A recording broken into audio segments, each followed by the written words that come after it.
Good evening everyone, this is Himanshi and I welcome you all on career will app. Start करेंगे आज का session. Hopefully आप मुझे देख पा रहे होंगे, मैं आपको देख पा रही हूँ। कोई चाय पीते हुए, कोई नोटबुक लेकर के बैठा है नोट्स के इंतजार में कि कब स्टार्ट होगी क्लास, है ना। तो रूबी, एक बार बताओ कि अगर देख पा रहे हो या नहीं। हाँ, बहुत बढ़िया। हेलो, हाय जयंता। ऐसा बेस्ट टीचर कहीं नहीं देखा, सब याद रहता है थोड़ा रिवाइज करने से। बहुत बढ़िया जयंता, धन्यवाद।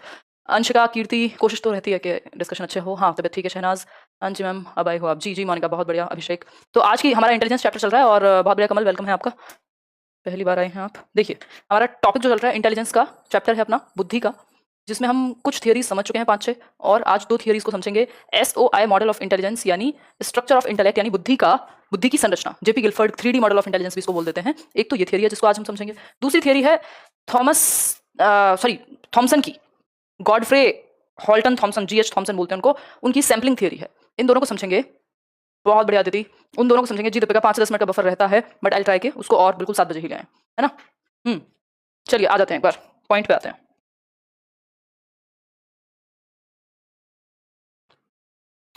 तो पहली थियरी हम सैम्पलिंग थियरी करेंगे। GH थॉमसन एक व्यक्ति हैं, ये इंग्लिश साइकोलॉजिस्ट कह सकते हैं। इन्होंने इंटेलिजेंस पे बहुत काम किया। इंग्लिश बोले तो UK यानी यूनाइटेड किंगडम के ये थे। ठीक है पीयूष, बहुत बढ़िया। तो इनकी थियरी का नाम है सैम्पलिंग थियरी। हिंदी वाले भी इसको ऐसे ही याद रखें, सैम्पलिंग थियरी। प्रतिदर्श का सिद्धांत और समथिंग इसको कह देते हैं हिंदी में। ठीक है जी, प्रतिदर्श का सिद्धांत भी कई लोग इसको हिंदी में बोल देते हैं। क्लियर है जी, बहुत बढ़िया। आगे बढ़े, सही है। नेक्स्ट देखिए, इनका नाम है GH थॉमसन, एक UK के साइकोलॉजिस्ट थे, यूनाइटेड किंगडम के, है ना। ज्यादातर जो साइकोलॉजिस्ट हैं वो बाहर के ही हैं। गॉडफ्रे हॉल्टन थॉमसन कहते हैं इनको, जो कंप्लीट नाम है इनका। GH Thomson's theory is known as the sampling theory of intelligence. इस तरह का ग्राफ आपने बना हुआ देखा होगा सैम्पलिंग थियरी को लेकर के। कुछ इसमें छोटे छोटे बॉन्ड्स होते हैं, और बेसिकली इन्होंने बात की है कि इंटेलिजेंस जो है, बहुत बहुत बढ़िया बीनू, जो इंटेलिजेंस है का वो क्या है, उसमें सैंपल्स हैं। कई सारे टेस्ट हैं जिनमें अलग अलग सैंपल्स लिए जाते हैं। जब हम टेस्ट करते हैं इंटेलिजेंस को तो कुछ सैंपल्स निकल करके आते हैं, और एक जनरल इंटेलिजेंस भी है। बट जैसी जनरल इंटेलिजेंस किसने बताई है, स्पीयरमैन ने बताई है, उससे इनकी अलग है। ये कहते हैं कि वो एक एबिलिटी ना होकर के अलग अलग एबिलिटीज का कॉम्बिनेशन है। ठीक है मिनहज, देखिए एक बार अगर हम बात करें तो कुछ, अगर हम लाइंस में पढ़ना चाहें, थियरी में पढ़ना चाहें, तो 2 लाइन है। अकॉर्डिंग टू दी, जो बात मैंने अभी आपको बताई, according to the sampling theory every test samples a certain range of the elementary human abilities, some with a wide range, some with a narrow range. मतलब हर एक टेस्ट जो है वो सैंपल लेता है कुछ रेंज की ह्यूमन एबिलिटीज का, कुछ ह्यूमंस की क्षमताओं का टेस्ट लेता है, जिसमें कुछ सैंपल निकल करके आते हैं। तो हर टेस्ट के अंदर कुछ सैंपल निकल करके आते हैं जिसमें अलग अलग रेंज की ह्यूमन एबिलिटीज के बारे में पता लगता है। कुछ वाइड रेंज हो सकती है और कुछ नैरो रेंज हो सकती है, यानी कुछ वाइड रेंज की एबिलिटीज हो सकती है, कुछ नैरो रेंज की एबिलिटीज हो सकती हैं। फिर है he believes in a G factor और जनरल एबिलिटी। वो किस चीज में विश्वास रखते हैं, G फैक्टर या फिर जनरल एबिलिटी में विश्वास रखते हैं। ठीक, G फैक्टर में विश्वास तो रखते हैं, लेकिन it is not the basic entity. ये नॉर्मल जनरल इंटेलिजेंस नहीं है जो सब में एक जैसी रहती है। ठीक है बात। अगर हम बात करें तो it is a constant combination of the ability elements. ये कॉम्बिनेशन है, कांस्टेंट कॉम्बिनेशन है कि जब एक कॉमन सैंपल बनेगा और एक जनरल एबिलिटी निकल के आएगी। ये कैसे है इसको अभी समझेंगे। हाँ, बच्चा कुछ चीजों में ज्यादा अच्छा होता है, एक कॉम्बिनेशन बन जाता है, कुछ चीजों में खराब होता है, कुछ चीजों में कम अच्छा होता है, ये कह सकते हैं हम। ठीक है, वाइड रेंज और नैरो रेंज है, मतलब कुछ चीजों में आप बेहतर भी हो सकते हैं, कुछ चीजों में आप नंबर ऑफ चीजें एक साथ भी हैंडल कर सकते हैं। ठीक, एक बेसिक जो जनरल इंटेलिजेंस जिसको माना जाता है कि कॉमन एबिलिटी सब जगह काम करती है, उसको ना कह करके इन्होंने कहा है कि बहुत सारे सैंपल्स हैं, बहुत सारी एबिलिटीज हैं जिसके थ्रू G फैक्टर निकल करके आएगा। ठीक है बात। देखिए एक बार, ये बहुत आजकल चलन में नहीं है ये थियरीज, लेकिन आपको फैक्चुअली पता होना चाहिए तथ्य के रूप में कि आपको पता हो कि सैम्पलिंग थियरी में है क्या। नहीं तो जनरली अवॉइड करते हैं पूछना, ना तो पेपर्स में आजकल पूछी जाती है, बट हमारा पढ़ना जरूरी है। देखिए ये इलस्ट्रेशन आप देख पा रहे हैं, इसके नीचे कुछ कुछ लिखा भी हुआ है जो आपके नोट्स में काम आएगा आपको। ये PDF मैंने शेयर कर दी है, आपको मिल जाएगी नोट सेक्शन में। देखो ये 3 आपको सर्कल दिख रहे हैं। 3 आपको, जरूरी नहीं है वो डेफिनेशन आप लिखें ही। ठीक, 3 आपको क्या दिख रहे हैं, सर्कल दिख रहे हैं। ठीक है बात। अब इन 3 सर्कल में कुछ छोटे छोटे सर्कल दिख रहे होंगे, डॉट्स जैसे। ठीक है, और ये बीच वाला भी एरिया होगा जहां पे कुछ और ज्यादा डॉट्स हैं। ठीक है, सीटेट में नहीं आता है कभी भी। अगर हम बात करें तो ये कहते हैं कि जो इलस्ट्रेशन है सैम्पलिंग थियरी का, इसमें कुछ एबिलिटी फैक्टर्स हैं in which the small circles represent neural elements. ये जो छोटे छोटे सर्कल हैं ये न्यूरल एलिमेंट्स हैं जो हमारे ब्रेन से संबंधित हैं। क्या है, न्यूरल एलिमेंट्स हैं। ठीक है बात। और बॉन्ड्स, मतलब इनको बॉन्ड्स भी कह देते हैं। न्यूरल एलिमेंट्स, ये जो छोटे सर्कल हैं इनको न्यूरल एलिमेंट्स या फिर बॉन्ड्स के नाम से जाना जाएगा। ठीक है, सीटेट में आता नहीं है इसलिए पढ़ने का कोई पॉइंट भी नहीं है। तो ये जो छोटे छोटे डॉट्स हैं, इन छोटे सर्कल्स को न्यूरल एलिमेंट्स या फिर बॉन्ड्स कहा जाता है। ठीक है जी बात। अगर हम बात करें तो इनको बॉन्ड्स या फिर न्यूरल एलिमेंट्स कहेंगे। जो बड़े वाले सर्कल्स हैं, जैसे ये जो बड़ा सर्कल है, represents test that sample different sets of elements. ये ऐसे टेस्ट हैं जिनमें अलग अलग एलिमेंट्स सैंपल में लिए गए हैं, कुछ टेस्ट हुए, और प्रतिदर्श सिद्धांत कहते हैं आई थिंक इसको हिंदी में। अगर हम बात करें तो कुछ टेस्ट हुए जिसके अंदर अलग अलग सैंपल्स आए, वो बड़ा सर्कल है। ये एक बड़ा टेस्ट है जिसके अंदर कुछ कुछ एलिमेंट्स हैं। तो बड़ा सर्कल एक सैंपल के रूप में है जिसके अंदर बहुत सारे सैंपल्स हैं। ठीक है, तो जो लार्ज सर्कल हैं वो टेस्ट को रिप्रेजेंट करते हैं कि एक टेस्ट लिया जिसके अंदर सैंपल्स हैं। ठीक है, सेट ऑफ एलिमेंट्स हैं अगर मैं कहूं तो। अगर हम बात करें तो ये कह रहे हैं कि correlation between test is due to the number of elements they sample in common, यानी कोरिलेशन कैसे निकलेगा इस टेस्ट में, इस दूसरे टेस्ट में, इस तीसरे टेस्ट में, इन तीनों सर्कल में, कि जितनी चीजें कॉमन होंगी, जितनी चीजें कॉमन होंगी उससे निकलेगा। क्लियर बात। अगर हम बात करें यहाँ पे तो जो ओवरलैप है ए बी और सी का, ये तो क्लियरली दिख रहा होगा ना आपको, ए बी सी जो है ये ओवरलैप कर रहे हैं। भाई ये मान लीजिए ए था, ये बी था और ये सी था। यहाँ ये वाला एरिया ऐसा है जहां तीनों मिल रहे हैं, जहां तीनों कॉमन है। इसको जनरल फैक्टर कह सकते हैं, इसको जी फैक्टर कह सकते हैं। ठीक, इसको जी फैक्टर, जी बीनू, जी फैक्टर कह सकते हैं कि ये एक जनरल फैक्टर है जहां पे तीनों तरह की एबिलिटीज या कॉमन एबिलिटीज मिल रही हैं। ठीक है बात। भाई जो ओवरलैप है ए बी सी का वो जनरल फैक्टर कहलाएगा जहां पे तीनों A B A C B C क्या है वो ओवरलैप कर रहे हैं। और जो नॉन ओवरलैपिंग एरियाज हैं, जैसे यहां सिर्फ आप देख रहे हैं ये ए है, ये बी है, ये सी है, यहाँ ए सी है, वो क्या दर्शा रहे हैं? वो दर्शा रहे हैं कि जो स्पेसिफिसिटीज हैं, स्पेसिफिक जो पॉइंट्स हैं उनको दर्शा रहे हैं। भाई जरूरी थोड़ी सारी एबिलिटीज कॉमन होंगी, कुछ ऐसी हैं जो कॉमन नहीं है, तो जो कॉमन नहीं है वो स्पेसिफिक आइटम्स को दर्शा रही हैं, अगर हम आसान भाषा में समझे तो। ठीक है, ये बात क्लियर है? एक बार फिर से पढ़ो अगर नहीं पढ़ पाए हो या नहीं समझ में आया है। इसका सिंपल सा मतलब है जो बड़े 3 सर्कल हैं वो अलग अलग टेस्ट को दर्शा रहे हैं, जैसे ये ए वाला सर्कल, ठीक, ये बी वाला सर्कल दूसरे टेस्ट को। इसके अंदर जो छोटे छोटे बॉन्ड्स हैं या न्यूरल कनेक्शंस हैं ये सैंपल्स हैं अलग अलग एबिलिटीज को लेकर के। और एक जनरल एबिलिटी बनेगी जब ये तीनों सर्कल का कॉमन एरिया निकल के आएगा, ए बी और सी तीनों की चीजें कॉमन होंगी, ये जो सैंपल्स हैं इसके अंदर ये कॉमन होगा, तो इसको जी फैक्टर कहला जाएगा। बिल्कुल, स्पेसिफिटीज, एग्जैक्टली, बिल्कुल ठीक है कृतिका। अगर हम बात करें तो जो नॉन कॉमन फैक्टर्स हैं वो अपने आप में सैंपल्स हैं। जो स्पेसिफिसिट, भाई साहब इतनी खतरनाक क्या बोलते हैं, प्रोनाउंसिएशन में दिक्कत शायद ही मुझे कभी हुई होगी, है ना। एग्जैक्टली ये वर्ड थोड़ा सा अजीब है, स्पेसिफिसिटीज ही है एग्जैक्टली। तो ये लिखने में अगर हम बात करें जरूरी नहीं है ये आप ऐसे ही याद रखें, स्पेसिफिसिटीज ही है।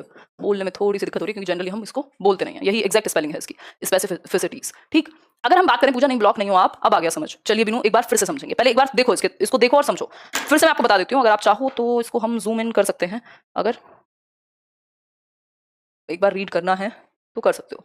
एक मिनट को फिर हम इसको एक बार फिर से डिस्कस कर लेंगे। इसमें कोई भारी बात नहीं है, बस ये आपको इसकी लैंग्वेज थोड़ी सी अलग है इसलिए आपको अजीब लग रहा होगा, है ना।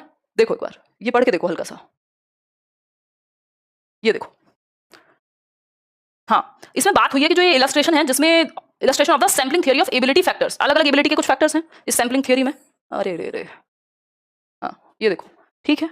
अगर हम बात करें illustration of the sampling theory of ability factors in which the small circles represent neural elements, ये जो छोटे छोटे सर्कल्स हैं ये न्यूरल एलिमेंट्स या फिर बॉन्ड्स को दर्शाते हैं। ठीक है, यहाँ तक की बात हमें कोई दिक्कत नहीं है। एंड द लार्ज सर्कल्स, ये जो बड़े वाला सर्कल है, एक ए है, एक बी है, एक सी है, represent tests that sample different sets of elements, यानी कि अगर हम बात करें तो ये जो स्मॉल सर्कल्स हैं वो दर्शाते हैं न्यूरल एलिमेंट्स या फिर बॉन्ड्स को। इतनी बात हमें बिल्कुल क्लियर है। एंड द लार्ज सर्कल्स, जो बड़े वाले सर्कल हैं, जो 3 सर्कल हैं ए बी और सी, represent tests that sample different sets of elements। भाई ये क्या दर्शा रहे हैं कि ये टेस्ट हुए हैं जिनके अंदर छोटे छोटे सैंपल्स हैं, इसलिए इसको सैंपल थ्योरी कह रहे हैं। ठीक, दूसरा टेस्ट हुआ उसमें कुछ और सैंपल्स हैं, छोटे न्यूरल कनेक्शंस हैं, बॉन्ड्स हैं। तीसरा टेस्ट हुआ उसमें भी कुछ छोटे सैंपल्स हैं यानी एबिलिटीज हैं। ठीक, अब इन तीनों टेस्ट में कुछ चीजें तो कॉमन होंगी ना, तो ये जो तीनों चीजें कॉमन होंगी इसको जनरल एबिलिटी का नाम दे रहे हैं कि जहां ए बी और सी तीनों कॉमन है, अलग अलग एबिलिटीज से मिलकर एक कॉमन फैक्टर बनेगा, जी फैक्टर बनेगा, जिसको इन्होंने कहा।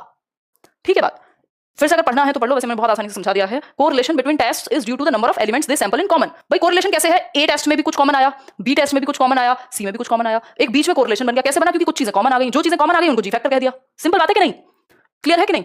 और अगर हम बात करें इसके बाद जो नॉन ओवरलैपिंग सर्कल्स हैं, जैसे the overlap of ABC is the general factor, जो जहां एबीसी आया ये जनरल फैक्टर बन गया, ये हमें पता है। इस एबीसी को हम जी फैक्टर बुला सकते हैं। ठीक, while the overlaps of AB, अब कुछ ऐसे हैं जिनमें सिर्फ एबी कॉमन है, 2 चीजें कॉमन है, दूसरे में भी 2 चीजें कॉमन है, तीसरे में भी 2 चीजें कॉमन है, जरूरी नहीं है तीनों कॉमन हो हर एक फैक्टर में।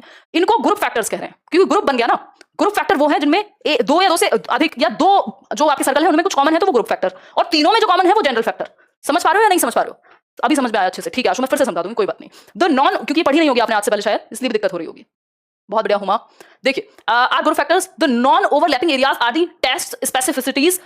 ये एक बात है कि जो नॉन ओवरलैपिंग एरियाज हैं वो टेस्ट स्पेसिफिसिटीज हैं जिनमें कुछ कॉमन है ही नहीं। अब इसमें 3 चीजें निकल के आई, इनको समझिएगा एक बार। इसमें हमने 3 चीजें पढ़ी। क्या है? हमने यहाँ 3 चीजें पढ़ी, ये देखिए एक बार। ये जो बड़े सर्कल हैं इनका मतलब है ये टेस्ट हुए हैं अलग अलग जिनमें सैंपल्स हैं, ये हैं टेस्ट जो बड़े सर्कल हैं एबीसी वाले। ये जो छोटे सर्कल्स हैं इनको हम सैंपल्स कह सकते हैं या न्यूरल बॉन्ड्स कह सकते हैं, न्यूरल कनेक्शन या बॉन्ड्स। ठीक, अगर हम बात करें किसकी, ए सर्कल हुआ, बी सर्कल हुआ यानी टेस्ट, सी टेस्ट हुआ। अब इनमें कुछ सैंपल्स, कुछ एबिलिटीज होंगी। भाई जब आप ड्राइंग कर रहे हो मान लो, तो कुछ ऐसे सैंपल्स, कुछ ऐसे एबिलिटीज निकल के आएंगी ना कि आप पेन अच्छे से पकड़ते हो, आप कुछ और करते हो। ठीक है, अगर हम बात करें तो एक एरिया ऐसा होगा जहां ए बी और सी में कुछ कॉमन सैंपल्स होंगे, और ये जो कॉमन सैंपल्स होंगे ना ये मिलकर के क्या कहलाएंगे, ये जनरल एबिलिटी कहलाएंगे, ये जी फैक्टर कहलाएंगे, क्योंकि ये कॉमन है, ये सैंपल्स कॉमन है तीनों ही टेस्ट के अंदर। ठीक, अगर मैं बात करूं ये बी और सी में जो 2 चीजें कॉमन है, ये ए और सी में जो 2 चीजें कॉमन है, तो ये जो नॉन ओवरलैपिंग है इनको हम ग्रुप फैक्टर कह रहे हैं। ठीक है जी बात, ये बात बिल्कुल क्लियर है। कॉमन इन ऑल तो वो जी फैक्टर, जब कुछ ग्रुप्स में कॉमन है या नॉन ओवरलैपिंग है तो वो ग्रुप फैक्टर कहलाएंगे। क्लियर है बात? इसमें और कुछ है नहीं जानने को, इतनी ही फैक्चुअल थियरी है।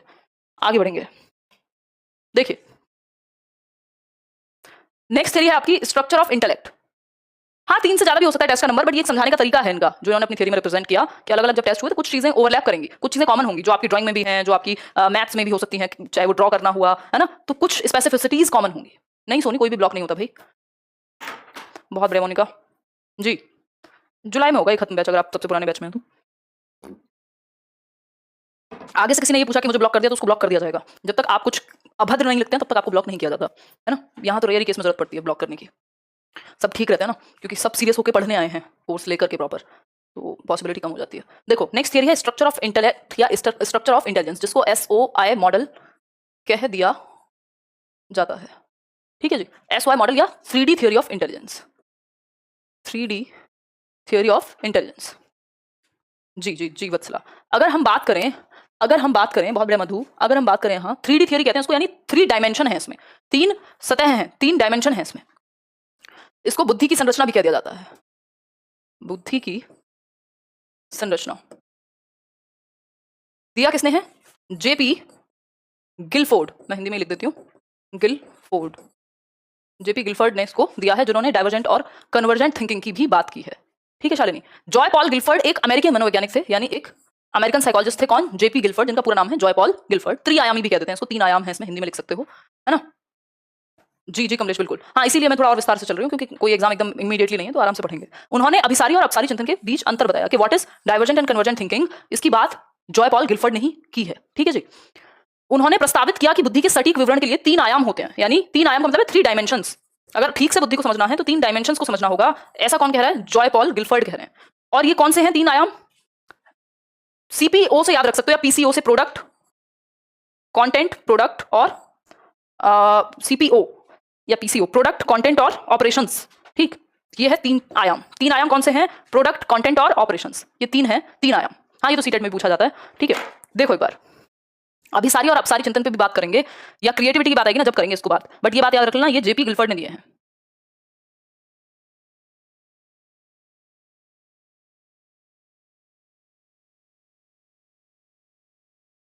ठीक है जी, एक मिनट रुकेंगे फिर आगे बढ़ेंगे।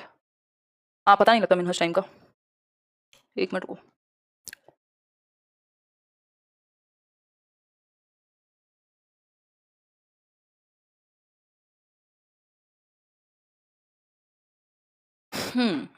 एक मिनट रुकना, बस पानी लेके आते हैं।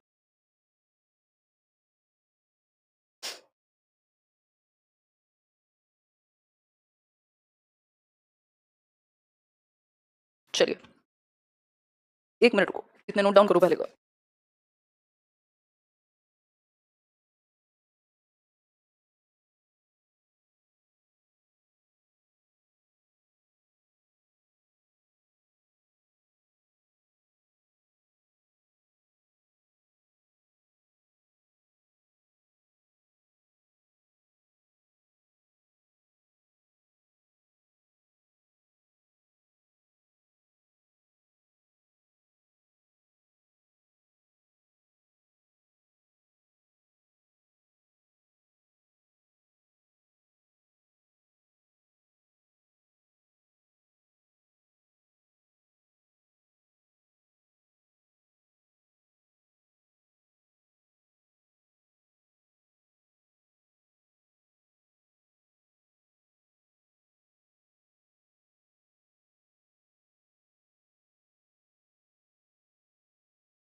अच्छा मिनहज, बहुत मजाक उड़ाना आ रहा है भाई, हैं? देखिए एक बार, हाँ पढ़ेंगे करिकुलम, जब यूनिट आएगी तब पढ़ेंगे, क्या दिक्कत है ना। देखो एक बार, अगर हम बात करें कैली के बारे में, बताएंगे आज जिसकी बात हो रही है उसके बारे में जान लो भाई। तो 3 आयाम है इसमें, SI मॉडल भी कह देते हैं, SOI भी कह देते हैं इसको। और अगर हम बात करें 1920 में इन्होंने पहली बार बात की थी। ठीक है, इस थियरी के बारे में। नहीं हामिदा, थोड़ा सा कुछ कुछ चीज़ें चल रही हैं, एक रिलेटिव है उनकी तबीयत थोड़ी खराब है तो इसलिए लग रहा होगा। खैर देखो एक बार, अगर हम बात करें तो SOI मॉडल की हम बात कर रहे हैं, यानी स्ट्रक्चर ऑफ इंटेलिजेंस की हम बात कर रहे हैं। जॉय पॉल गिलफोर्ड क्या है? एक अमेरिकन साइकोलॉजिस्ट है, ज्यादातर की तो बात वही है, सब अमेरिकी मनोवैज्ञानिक ही हैं ज्यादातर। He give distinction between convergent and divergent thinking, वही बात जो हमने हिंदी में पढ़ी थी उसी को इंग्लिश में पढ़ रहे हैं कि अपसारी और अभिसारी चिंतन की बात इन्होंने की। ठीक, 1920 में इन्होंने थियरी दी थी सबसे पहली बार, फिर उसके बाद और उसको लेटेस्ट इसमें प्रोविजंस होते रहे, अभी बताऊंगी। He proposed that 3 dimensions were necessary for accurate description of intelligence. भाई 3 डायमेंशन, 3 आयाम जरूरी हैं इंटेलिजेंस को ठीक से समझने के लिए। ठीक है जी किरण, बताओ। एक है ऑपरेशंस, दूसरा है कंटेंट एंड तीसरा है प्रोडक्ट। इसको आप सीपीओ से याद रख सकते हो, पीसीओ से याद रख सकते हो, बट याद होना चाहिए। ठीक है, अगर हम बात करें तो ये स्ट्रक्चर ऑफ इंटेलिजेंस की अगर हम बात कर रहे हैं एसओआई मॉडल की, तो इसमें है कुछ 3 डायमेंशन। इसमें 3 डायमेंशन है। अच्छा चंद्रा, जिसमें सबसे पहले ये ध्यान से समझिएगा, 120 एलिमेंट्स दिए थे, 120 फैक्टर्स या एलिमेंट्स दिए थे, तत्व दिए थे बुद्धि के, जॉय पॉल गिलफर्ड ने। फिर वो उन्होंने नेक्स्ट टाइम इसको रिवाइज किया, क्योंकि रिवीजन तो भाई देखो, चाहे कोई टीचर है या कुछ भी है, अपने आप में बेहतर या इंप्रूवमेंट के चांसेस तो हमेशा है ना, अगर आप चाहो तो इन्होंने एक रिवाइज्ड वर्जन दिया जिसमें थे 150 एलिमेंट्स, जिसके अंदर 150 एलिमेंट्स हुए। ठीक, फिर इसके बाद आज की डेट में जो सबसे लेटेस्ट 1955 में जब इन्होंने बात की, तो 180 एलिमेंट्स हो गए, 180 एलिमेंट। तो अगर आपको ऑप्शन में 180 हो तो आप आंसर टिक करेंगे 180। अगर ऑप्शन में 150 है, ना 180 है ना 120 है, तो आप आंसर करेंगे 150। अगर ऑप्शन में 120 ही है सिर्फ, तो आप 120 भी टिक कर सकते हैं। तो ये टोटली डिपेंड करता है कि क्वेश्चन में ऑप्शन कैसे दिया है। तीनों ही बातें सही हैं। इनिशियली 120 थे, फिर 150 हुए, आज की डेट में 180 है। ठीक है जी बात, ठीक है दीपिका, ध्यान रखेंगे भाई। ठीक है अनुज, अगर हम बात करें तो 120 एलिमेंट, अभी क्वेश्चन के ऑप्शन पे डिपेंड करता है। तीनों है तो आप चूज करेंगे 180, अगर लेटेस्ट पूछा है। नॉर्मली 180 ही चूज करना है। अगर आपके ऑप्शन में ना 120 है ना 180 है, तो 150 चूज कर लोगे। तीनों हुए तो 180। भाई आज की डेट में लेटेस्ट तो 180 है ना, और अगर पूछा शुरुआत में कितने दिए थे तो 120। क्लियर है? तो ये एक बेसिक बात है। इसमें 3 डायमेंशन है, 3 डायमेंशन है जिनको आप ऐसे याद रख सकते हो, सीपीओ से याद रख लो। एक एग्जाम भी होता है सीपीओ का, I think, contents, product, operation. ठीक, अब इसका क्या है, 5 इंटू 5 इंटू 6 कहते हैं, यानी 5 एलिमेंट्स इसमें है कॉन्टेंट में, 6 एलिमेंट्स प्रोडक्ट्स में है, और ऑपरेशंस में है कितने, 5 एलिमेंट। तो इसका अगर हम तीनों डायमेंशन देखें तो 5 इंटू 6 इंटू 5, कैसे इसको करेंगे हम, सी पी ओ। बस इतना पता होना चाहिए आपको कि कंटेंट में कितने चीजें हैं। हाँ, कॉप से भी याद रख सकते हो, बट ये एग्जैक्ट अगर इस फैशन में याद रखते हो तो ठीक रहेगा सीक्वेंस। कंटेंट में 5, फिर प्रोडक्ट में 6, ऑपरेशन में 5, सीपीओ। ठीक, 5 इंटू 6 इंटू 5। ठीक है जी। अगर हम बात करें तो ये कह रहे हैं जैसे आपका 3D इमेज नहीं होती, जो 3D इमेज होती है आपकी, जिसमें 3 साइड्स हैं, 3 डायमेंशंस हैं। अगर मैं बात करूं तो क्या है, 3 डायमेंशंस हैं 3D इमेज में। अगर हम बात करें, भाई एक क्यूब बना लीजिए ना, अगर हम एक क्यूब बनाते हैं तो ये 3D हो गया भाई। इसमें बेस इंटू हाइट इंटू क्या, जो भी एक तीसरी चीज होती होगी, मैथ्स की अभी ज्यादा याद रही नहीं है। तो इसमें तीनों डायमेंशन की बात हो रही है, एक तरह से तीनों डायमेंशन की बात हो रही है। तो एक डायमेंशन है सी यानी कंटेंट, दूसरा है प्रोडक्ट, और तीसरा डायमेंशन है ऑपरेशन। सी में कितने हैं, 5 एलिमेंट्स हैं, प्रोडक्ट में कितने हैं, 6 एलिमेंट्स हैं, और ऑपरेशंस में कितने हैं, अगेन 5 एलिमेंट्स हैं। तीनों मिलकर के मल्टीप्लिकेशन में आएंगे, तब जाकर के ये एक इंटेलिजेंस का पूरा पैकेट बनेगा, एक स्ट्रक्चर बनेगा, जिसमें 5 इंटू 6 इंटू 5 ये मल्टीप्लिकेशन में आएंगे, तब जाके एक प्रॉपर कंप्लीट मॉडल बनेगा, जिसमें इसका कंटेंट वाला साइड, प्रोडक्ट वाला साइड और ऑपरेशन वाले सारे एलिमेंट्स और मिलकर के 180 हो जाएंगे, है ना। ठीक है जी। हाँ हाँ हाँ हाँ, एक मिनट, हाँ गड़बड़ हुई है इसमें। अगर हम बात करें,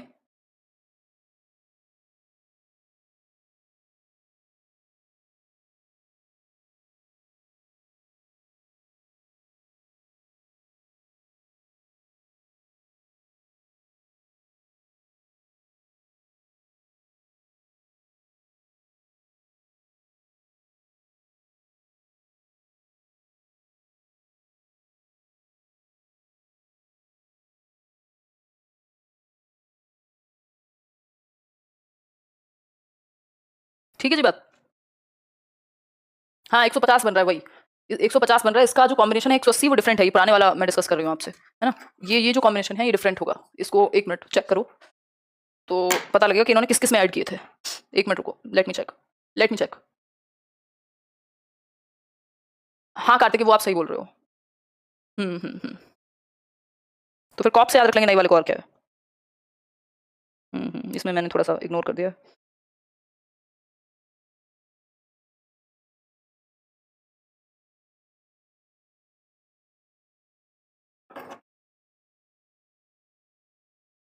हाँ, इसको 5 इंटू 6 इंटू 6 कर लेंगे बिल्कुल। बस किसमें कितने हैं ये एक बार देखना पड़ेगा, ये एक बार देखना पड़ेगा। प्रोडक्ट में 6 ही होते हैं। एक मिनट, इसको ठीक करते हैं। देखो प्रोडक्ट में होने चाहिए 6, ठीक है। और इसके अलावा अगर हम बात करें पीसीओ की, सी में कंटेंट में जहां तक है 5 होंगे और ओ में 6 होंगे। इसको एक बार ऐसे करके देखना, एक बार मैं इसको वेरीफाई कर लेती हूँ। या आपके पास कोई किताब पड़ी आसपास तो देखो एक बार कि अभी आज की डेट में, क्योंकि ये गलत नहीं होना चाहिए, ये आपको पता होना चाहिए कि किसमें कितने हैं। प्रोडक्ट में 6 हो गए, कंटेंट में आपके छोड़ दीजिए अभी इसको। हाँ देख लेते हैं, 2 मिनट का तो काम है, अब इसमें वैसे भी और कुछ बचा नहीं है डिस्कस करने को, बट एक बार चेक कर लेती हूँ मैं, अगर देखो एक बार।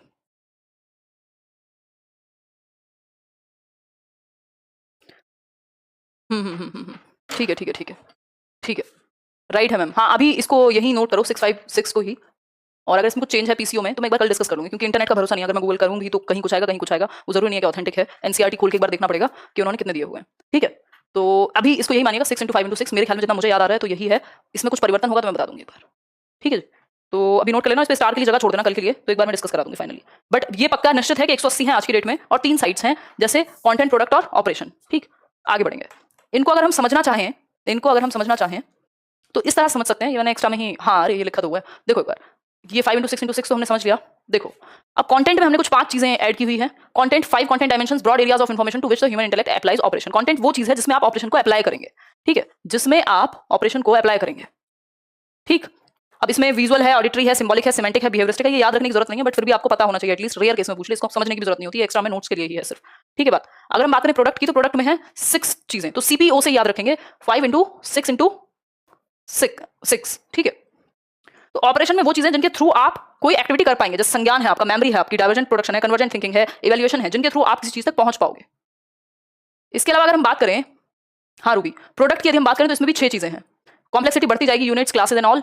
फिर आपका है कंटेंट जिसमें 5 चीजें थी, तो हम सीपीओ लेकर के चल रहे हैं, सीपीओ जिसमें हमने शुरुआत में बात की थी 5 × 6 × 6, 5 6 30 और 30 6 180, तो ठीक बन रहा है, एकदम क्लियर है। नहीं डीप में इतना याद रखना जरूरी नहीं है, हाँ वर्षा, डीप में इतना याद रखना जरूरी नहीं है, बट ये आपको पता होना चाहिए, कंफर्म कर लेना इसको, सीपीओ के फॉर्म में 5 × 6 × 6 लिख लेना इसको, अगर ठीक है, सीपीओ के फॉर्म में 5 × 6 × 6 180 हो जाएगा, ठीक है। हाँ थोड़ा थोड़ा समझाते चलिए, समझा देंगे, वैसे समझने को ऐसा कुछ है नहीं, आपको जरूरी नहीं है इसमें याद रखो। कंटेंट बेसिकली वो इन्फॉर्मेशन है, वो ब्रॉड एरिया है जो आपके इंटेलेक्ट का, जो ऑपरेशंस पे अप्लाई होगा, सामग्री है कंटेंट एक तरह से, ठीक है, सामग्री है एक तरह से, ठीक है ट्विंकल। अगर हम बात करें इसमें पहला कंटेंट क्या है, विजुअल, जो भी इन्फॉर्मेशन आप परसीव करेंगे अपने सेंसेस के थ्रू। दूसरा है ऑडिटरी, जिसमें आप सुन करके इन्फॉर्मेशन को ग्रैब कर रहे हैं, एक आपने देख करके किया, कंटेंट ऐड किया, सामग्री को ऐड किया, दूसरा आप सुन करके कर रहे हैं, तीसरा सिंबल्स के थ्रू, जो भाषा है, न्यूमरल्स हैं, इन सब के थ्रू, ठीक है। इसके अलावा अगर हम बात करें सिमेंटिक की, तो concern with verbal meaning and ideas, यानी मीनिंग समझने से रिलेटेड है सिमेंटिक। कोई कह रहा है आप भी गूगल करते हैं, हाँ कभी कभार कर लेती हूँ, बट भरोसा नहीं करती हूँ, क्योंकि बहुत सारी गलतियां या गड़बड़ होती है, ऑथेंटिक चीजें बहुत रेयर कुछ कुछ वेबसाइट्स हैं जिन पे मिलती है, नहीं तो नहीं मिलती है, तो मैं अवॉइड करती हूँ।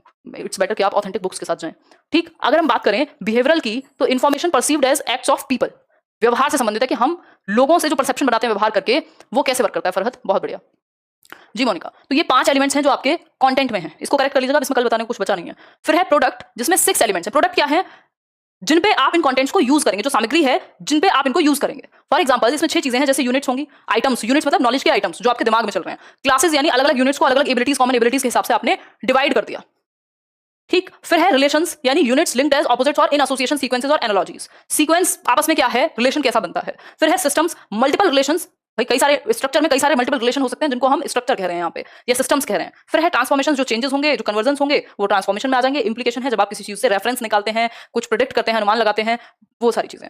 फिर है लास्ट ऑपरेशंस, यानी 6 ऑपरेशंस, जनरल इंटेलेक्ट प्रोसेस, ये प्रोसेस से रिलेटेड। ऑपरेशन का तो मतलब ही होता है प्रोसेस, कि आप कुछ अप्लाई कर रहे होंगे। अप्लाई करने में क्या शामिल है, कॉग्निशन, यानी आपका दिमाग, जिसमें आप चीजों को समझना, डिस्कवर करना, जानना, ये सारी चीजें आ जाएंगी। फिर है मेमोरी रिकॉर्डिंग, यानी आपकी जो एबिलिटी है, अपनी जो भी आपने सीखा है उसको अपनी मेमोरी में एनकोड करने की, उसको भरने की अपनी मेमोरी में। रिटेंशन यानी धारण करना, वो टिक कितना पाएगी। डाइवर्जेंट प्रोडक्शन है, अलग अलग मल्टीपल सॉल्यूशन, मल्टीपल वेज में सोचना, क्रिएटिविटी के बारे में सोचना। कन्वर्जेंट है कि एक सिंगल सॉल्यूशन को फाइंड आउट करना, एक रूल का यूज करके प्रॉब्लम को सॉल्व करना, नहीं याद नहीं करना, इनको बस पता होना चाहिए। इवैल्यूएशन है द एबिलिटी टू जज वेदर और नॉट इन्फॉर्मेशन इज एक्यूरेट, भाई आपको इवैल्यूएट करना भी तो आए कि जो इन्फॉर्मेशन आपको मिली है वो सही भी है कि नहीं। तो ये आपके किस में आ जाएगा, ऑपरेशंस में आ जाएगा, इंटेलेक्ट के अंदर। क्लियर है बात, होपफुली इतनी बात क्लियर होगी। आज के लिए हम इतना ही रखने वाले हैं, यही 2 थ्योरीज करेंगे। दिमाग आज मेरा थोड़ा एब्सेंट है, देखिए एक बार। अगर हम बात करें तो हमने अभी 2 चीजें समझी, इसको सीपीओ में कन्वर्ट कर लेंगे, ठीक है। 5 × 6 × 6 की फॉर्म में 180 एलिमेंट्स फाइनल हो जाएंगे, ठीक। यही छोटा सा डिस्कशन था, और अगर मैं चाहती तो कुछ और थ्योरीज को इसमें ऐड कर सकते थे, जैसे हायरार्किकल मॉडल है एक वर्णन का, या और भी थ्योरीज हैं, बट मैं कोशिश कर रही हूँ कि 2 से 3 थ्योरीज ही क्या करें, डिस्कस करें एक बार में, ताकि दिक्कत ना बने, आपके दिमाग में ज्यादा कंफ्यूजन ना हो। इन दोनों थ्योरीज को आप कीजिएगा क्या, रिवाइज, उसके बाद ही आगे बढ़ेंगे, ठीक है। यूट्यूब पर क्लास सेक्शन में दीदी की तबीयत खराब है, तो मुझे डॉक्टर पे लेके जाना है उनको, तो शायद पता नहीं, हो सकता है एक इन्फॉर्मेशन हो सकती है। एक इन्फॉर्मेशन हो सकती है। क्लास तो आज मुझे लग रहा है मुश्किल होगी, बट एक कुछ इन्फॉर्मेशन है वो मैं डिस्कस करूंगी शायद।